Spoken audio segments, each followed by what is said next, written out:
প্রিয় শিক্ষার্থীবৃন্দ, আসসালামু আলাইকুম। তোমরা যারা যারা এসএসসি 2026 ব্যাচ আছো, ভিডিওটা তাদের জন্য।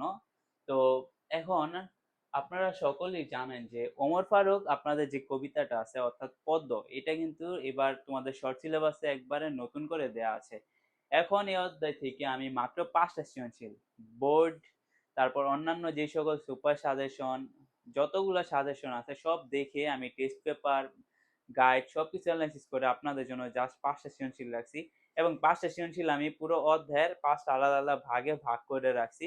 আপনাদের যেখান থেকে সৃজনশীল আসে এই 5টা সৃজনশীল থেকে 100% কমন পড়বে। যদি ওমর ফারুক অধ্যায় থেকে আপনাদের এসএসসি পরীক্ষার মধ্যে সৃজনশীল কমন পড়ে, তাহলে এইখান থেকে অবশ্যই মাস্ট বি আপনাদের আমি যে 5টা সৃজনশীল দিচ্ছি এগুলো যদি আপনারা পড়েন, এগুলা কিন্তু আপনার মাস্ট বি কমন পড়বে। এখন এটার লিঙ্ক আপনারা কমেন্ট বক্স এবং ডিসক্রিপশন বক্সে পেয়ে যাবেন। এটা নিয়ে কোনো প্যানিক করার কিছু নাই। তো আমি ভিডিওটা বেশি বড় করব না, যেহেতু আপনাদের পরীক্ষা আপনাদের পড়তে হবে, তাই আমি তাড়াতাড়ি দেখাই দিতেছি।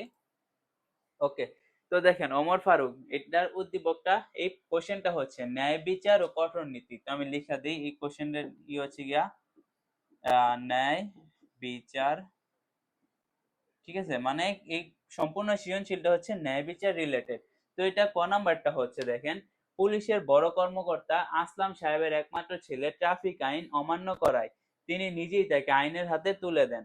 আত্মীয় স্বজনরা অনুরোধ করলো, তিনি বলেন আইনের কাছে আমার ছেলে আর সাধারণ মানুষের মধ্যে কোনো পার্থক্য নেই, অপরাধ করলে শাস্তি পেতেই হবে।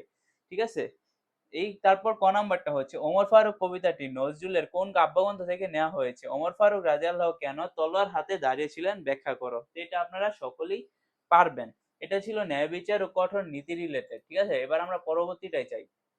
তারপর এটা কোশ্চেন 2, এটা হচ্ছে সাম্য ও ভৃত্যের মর্যাদা। তো কোশ্চেন নাম্বার 2 হচ্ছে গিয়া সাম্য। ঠিক আছে, এটা হচ্ছে সাম্য রিলেটেড।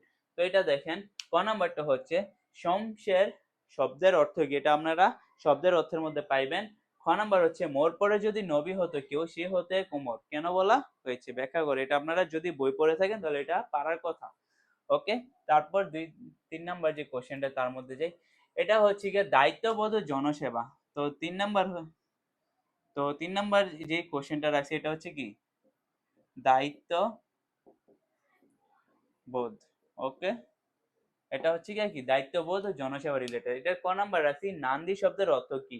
তো আপনারা বুঝতেই পারছেন আপনাদের শব্দার্থগুলো কত বেশি ইম্পর্টেন্ট। রোজ কিয়ামতে কে বহিবে বলে আমার পরের ভার, উক্তিটি ব্যাখ্যা করো। ঠিক আছে, আর গ গ আপনারা দেখে নিন। এটা ছিল 3 নাম্বার। তারপর 4 নাম্বার হচ্ছে কি আদর্শ জীবনযাপন। তো 4 নাম্বার হচ্ছে গিয়া আদর্শ জীবন যাপন। ঠিক আছে, 4 নাম্বার কি আদর্শ জীবনযাপন রিলেটেড কোশ্চেন। এটার ক নাম্বার হচ্ছে মশক শব্দের অর্থ কি? খ নাম্বার খেজুর পাতার প্রসাদ তোমার বলতে কি বুঝিয়েছেন। ঠিক আছে, তারপর 5 নাম্বার যে প্রশ্নটা লাগছে লাস্ট, এটা হচ্ছে গিয়া লাস্ট যেই 5 নাম্বার, এটা হচ্ছে গিয়া ক্ষমা, ক্ষমা রিলেটেড কোশ্চেন।